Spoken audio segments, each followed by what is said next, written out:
সংবিধান কি বলে বা দেশের সংবিধান কি বলে?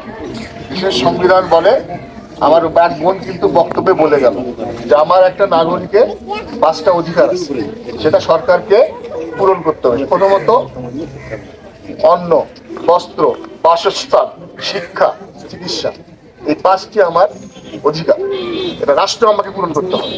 তার মধ্যে আমার চলো ঘুমানোর ব্যবস্থা করে দিতে হবে রাষ্ট্রকে। আমি সরকারের জায়গায় ঘুমাচ্ছি বা সরকারের জায়গায় বসবাস করতেছি, সমস্ত ভূমির মালিকই কিন্তু সরকার। আমার যে 55,598 বর্গ মাইল যে এরিয়া আছে আমার দেশে, সমস্ত সম্পত্তির মালিক কিন্তু সরকার। সরকারের পক্ষে আমরা ভোগ দখল করতেছি, সরকারকে আমরা মানে খাজনা বা আমরা হচ্ছে সরকারকে উৎস কর দিয়েছি।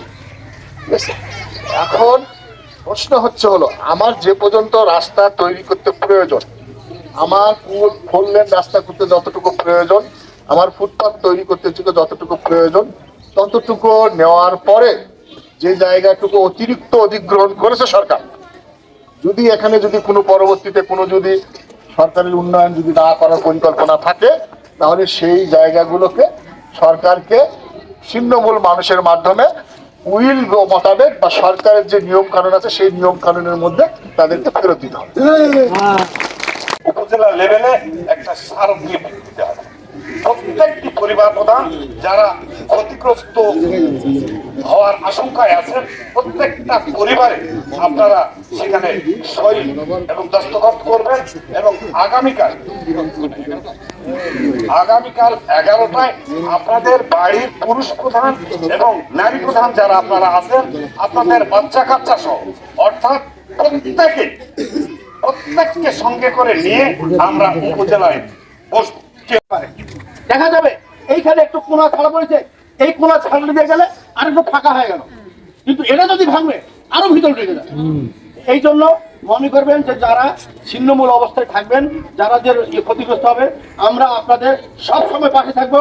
এবং এই যে ঘরগুলা যে বস্তিগুলা আপনার এই গুচ্ছগ্রাম যেগুলো হয়েছে আমরা দেখেছি, যে গুচ্ছগ্রাম গুলা যার নামে হয়েছে ওই নাই বিক্রি করে দিয়ে আসছে অথবা সেখানে থাকে না। আমরা যারা আপনাদের এইরকম অবস্থায় পড়বেন, আমরা যোগাযোগ রাখবেন, আমরা আপনাদের এই জায়গাগুলো আপনাদের বরাদ্দ দেওয়ার চেষ্টা করব। ঠিক 11টার দিকে আপনারা সবাই সদস্যভাবে আসবেন, আমরাও থাকবো।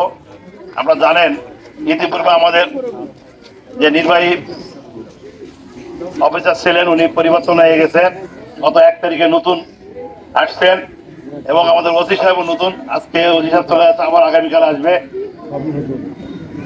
প্রত্যেকেই নতুন। আমরা আপনাদের নিয়েই আপনাদের সহায়তা করবো এবং আপনাদেরকে নিয়েই আমরা তাদের সাথে আলাপ করবো। ইতিপূর্বে আমি একটু খসড়া আলাপ করেছি, তো এখান থেকে আপনাদের মাধ্যম হয়ে যাইতে হবে কথাগুলো।